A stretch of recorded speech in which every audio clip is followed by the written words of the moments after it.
ઉધના દરવાજાની હોટલમાંથી રાજસ્થાનના કોલેજિયન યુવક પાસેથી 35 લાખનું એમડી મળી આવ્યું છે। આ ડ્રગ્સમાં પકડાયેલ હિન્દુ યુવા વાહિનીના સુરતના પ્રમુખ વિકાસ આહિર રૂપાલી સિનેમા પાસે આઈસ્ક્રીમની લારી પાસે ચલાવતો હતો। આથી એસઓજીની ટીમે પાલિકાની ફૂડ એન્ડ ડ્રગ્સ વિભાગના સ્ટાફ તેમજ એફએસએલ અધિકારીઓ સાથે આઈસ્ક્રીમના 6 સેમ્પલ્સ લીધા હતા।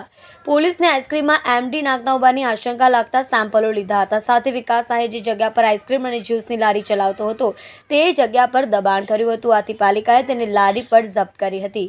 પકડાયેલ હિન્દુ યુવા વાહિનીના સુરતના પ્રમુખ વિકાસ આહિરની છેલ્લા 3 મહિનાની કોલ ડિટેલ્સની તપાસ કરાય તો શહેરના પોશ વિસ્તારના સારા ઘરના નબીરાઓ નામો સામે આવી શકે છે।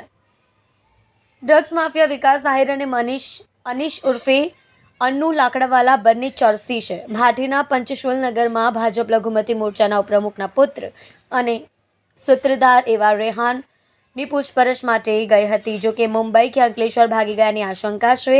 35 લાખના એમડી સાથે રાજસ્થાનનો ચેતન શાહુ પકડાયો હતો। ચેતનને એમડી રાજસ્થાનના ડ્રગ્સ માફિયા જાવેદે આપ્યું હતું। તેને પકડવા એસઓજી રાજસ્થાન પહોંચી છે।